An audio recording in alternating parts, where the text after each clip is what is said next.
बात कर रहे हैं हम झारखंड की, जहां पर विधानसभा का एक विशेष सत्र आज फिर से यहां पर बुलाया गया है। इस बार मुख्यमंत्री हेमंत सोरेन के नेतृत्व वाली सरकार अपने 2 पुराने वादे जो किए थे उसको पूरा करने के मकसद से इस सत्र को बुलाया गया है, जिसमें स्थानीयता का आधार 1932 का खतियान यानी कि लैंड रिकॉर्ड और पिछड़े वर्ग के लिए आरक्षण सीधे 14% से 27% का बिल पेश करने जा रही है। आपको बता दें कि ये दोनों ही वादे पिछले विधानसभा चुनाव के दौरान झारखंड मुक्ति मोर्चा और कांग्रेस ने किया था। कई आरक्षण नीति के तहत अब जो नई आरक्षण नीति है उसके तहत ओबीसी कोटे को 14 से बढ़ाकर 27% तक किया जाना है। वहीं अनुसूचित जनजाति का जो कोटा है वो 26 से 28 और अनुसूचित जाति का कोटा 10 से 12% तक किया जाना है।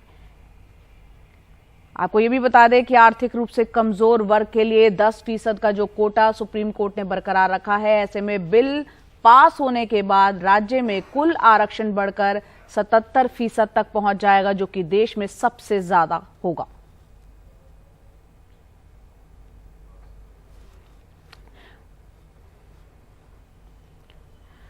तो ये जो विशेष सत्र बुलाया गया है और खासतौर से ये 2 बिल जो पेश किए जाने हैं उस पर चर्चा के लिए हमारे वरिष्ठ सहयोगी मनीष कुमार हमारे साथ जुड़ रहे हैं। मनीष, बताएं, ये जो वादे किए गए थे, 2 वादे पहले किए गए, तो उसको निभाने के लिए ये मकसद से आज विशेष सत्र बुलाया है।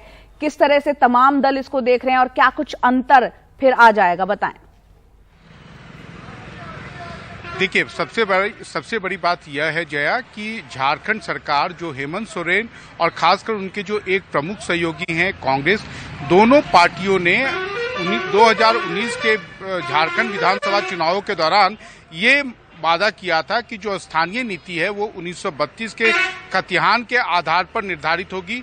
तो ये वादा वो पूरा कर रहे हैं और साथ ही साथ जो यहाँ पर पिछड़ी जातियों का आरक्षण बीजेपी की सरकार में, इससे पहले की जो बीजेपी की सरकार थी उस समय वो कोटा कम किया गया था, तो उसे 14 से 17% किया गया। लेकिन जया, साथ ही साथ जो अनुसूचित जनजाति यानी शेड्यूल्ड ट्राइब के लोग हैं उनका जो रिजर्वेशन अभी फिलहाल 26% था उसे भी बढ़ाकर 28% किया गया है। जो अनुसूचित जाति यानी कि दलित वर्ग का जो 10% का आरक्षण है वर्तमान में उसे 12% किया गया है। तो ये कुल जमा 77% हो जाएगा। अब चिंता इस बात को लेकर है कि सभी को मालूम है, हेमंत सोरेन को भी मालूम है कि ये दोनों मुद्दा इतना संवेदनशील है कि भले ही विपक्ष उनके इस मूव की कुछ भी आलोचना करे, कोई भी मीनमेख निकाले, लेकिन विधानसभा के अंदर इस बिल का विरोध नहीं कर सकता है। लेकिन सवाल उनके अपने सहयोगियों के बीच में है कि आखिर ये मामला जब न्यायालय के में जाएगा तो सरकार इसे कैसे डिफेंड करेगी।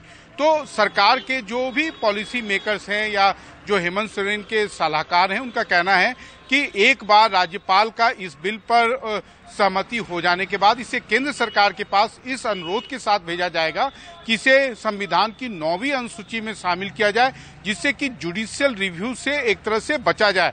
लेकिन ये कहना जितना आसान है, करना उतना ही मुश्किल है, क्योंकि आपको मालूम है कि झारखंड में राज्यपाल भी जो हैं वो बीजेपी के हैं और वो वही करेंगे। क्योंकि अगर आपने देखा कि चुनाव आयोग का जब उन्हें हेमंत सोरेन के माइनिंग लीज मामले में जब चुनाव आयोग का जो भी उन्हें अनुशंसा आया उस पर वो आज तक उन्होंने अपना निर्णय नहीं लिया है, उसे अभी तक सार्वजनिक नहीं किया है। तो ऐसा इतना ये बिल पास कराकर एक तरह से आप कह सकते हैं कि सरकार, खासकर हेमंत सोरेन और कांग्रेस पार्टी अपना पल्ला झाड़ेगी। लेकिन इसे असली जामा ये या लोगों को इसका लाभ मिल पाएगा या इसे असली जामा कैसे पहनाया जाएगा, सरकार जो अपने एक्शन पे काम कर रही है, जो सरकार की नीति है या रणनीति है उस पर बीजेपी उसे इंडोर्स करेगी, वो शायद उतना आसान नहीं दिख रहा है। जया जी, इतना आसान नहीं दिख रहा है। यहाँ मनीष, संक्षेप में ये भी बताएं, क्योंकि आप जैसे बता रहे हैं कि क्योंकि आरक्षण का मुद्दा जाहिर सी बात है बहुत ही संवेदनशील मुद्दा है और अगर ये बिल पास हो जाते हैं तो कुल आरक्षण बढ़कर 77% तक पहुंच जाएगा, जो कि देश में सबसे ज्यादा होगा। तो ये जो सत्र है, क्या आसानी से बिल पास होता हुआ नजर आ रहा है आपको, क्योंकि विपक्ष भी शायद उसके खिलाफ बोलने से बचे?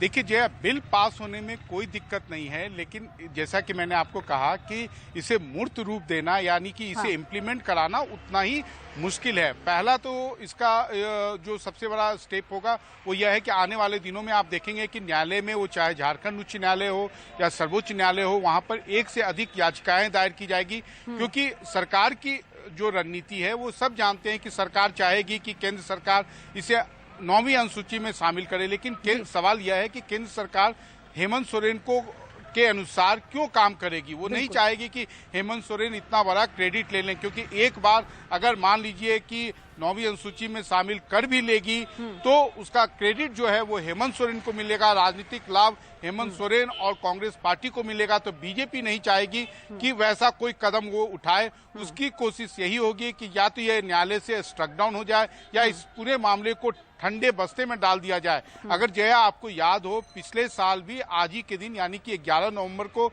झारखंड विधानसभा में जो जनसंख्या के ऊपर में जो जनसंख्या नीति के ऊपर में एक बिल पास कराया गया था कि सरना कोड को लागू किया जाए। ये मामला अभी भी केंद्र सरकार के पास, उस समय झारखंड विधानसभा से पारित कराकर केंद्र के पास भेजा गया था कि जो भी नई जो ये पॉपुलेशन का जो भी जब भी काउंटिंग हो तो उस समय जो है झारखंड के अंदर सरना कोड को लागू किया जाए। लेकिन ये भी जैसा कि मैंने कहा कि अभी तक ये मामला जो है वो केंद्र के पास विचाराधीन है।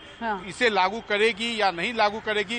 हालांकि अभी भी जो नई जनसंख्या का जो नया काउंटिंग होना था वो अभी भी शुरू नहीं हो पाया है। जया, बहुत बहुत शुक्रिया विस्तार से बताने के लिए कि किस तरह से इसको अमली जामा पहनाना इतना आसान भी नहीं होगा हेमंत सोरेन सरकार के लिए। बहुत बहुत शुक्रिया मनीष। जैसे ही ये सत्र की शुरुआत होगी आपके पास हम वापस लौटेंगे।